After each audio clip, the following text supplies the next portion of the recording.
Before we start, we want to wish you and your best a very happy Valentine's Day. From Charlie and the rest of the team at Paranoid Times. The Valentine's Day we were shown, we were taught was a lie. It has a very dark history, one that would make the writers of 50 Shades of Grey move a little in their seat. Valentine's Day is a time to celebrate romance and love and kissy face fealty. But the origins of this festival of candy and cupids are actually dark, bloody, and a bit muddled. Though no one has pinpointed the exact origin of the holiday, one good place to start is ancient Rome, where men hit on women by, well, hitting them. Those wild and crazy Romans. From February 13 to 15, the Romans celebrated the feast of Lupercalia. The men sacrificed a goat and a dog, then whipped women with the hides of the animals they had just slain. The Roman romantics were drunk. They were naked, says Noel Lenski, a historian at the University of Colorado at Boulder. Young women would actually line up for the men to hit them, Lenski says. They believed this would make them fertile. The brutal fate included a matchmaking lottery, in which young men drew the names of women from a jar. The couple would then be, coupled up for the duration of the festival or longer, if the match was right. The ancient Romans may also be responsible for the name of our modern day of love.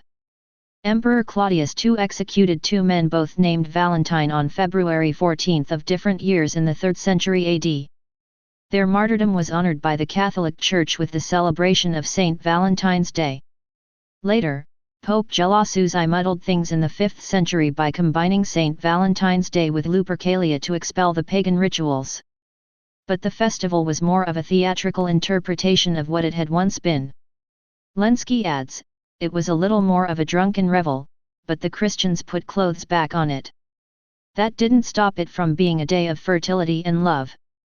Around the same time, the Normans celebrated Galadin's Day. Galadin meant lover of women. That was likely confused with St. Valentine's Day at some point, in part because they sound alike. Shakespeare in Love.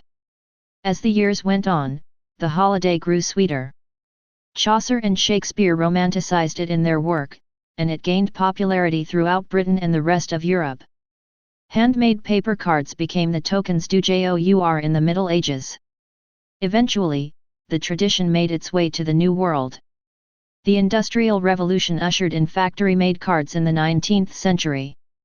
And in 1913, Hallmark Cards of Kansas City, MO, began mass-producing Valentines. February has not been the same since. Today, the holiday is big business.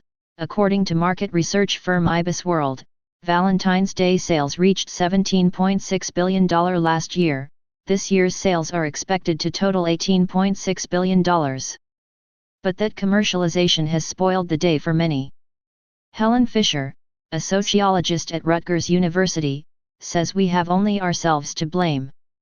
This isn't a command performance, she says. If people didn't want to buy Hallmark cards, they would not be bought, and Hallmark would go out of business. And so the celebration of Valentine's Day goes on, in varied ways. Many will break the bank buying jewelry and flowers for their beloveds. Others will celebrate in a sad, that's Single Awareness Day, way, dining alone and binging on self-gifted chocolates. A few may even be spending this day the same way the early Romans did. But let's not go there. In any case, a very wise person told me, if you truly love someone, every day should be like Valentine's Day. Happy Valentine's Day, and from everyone here, stay paranoid, my friends.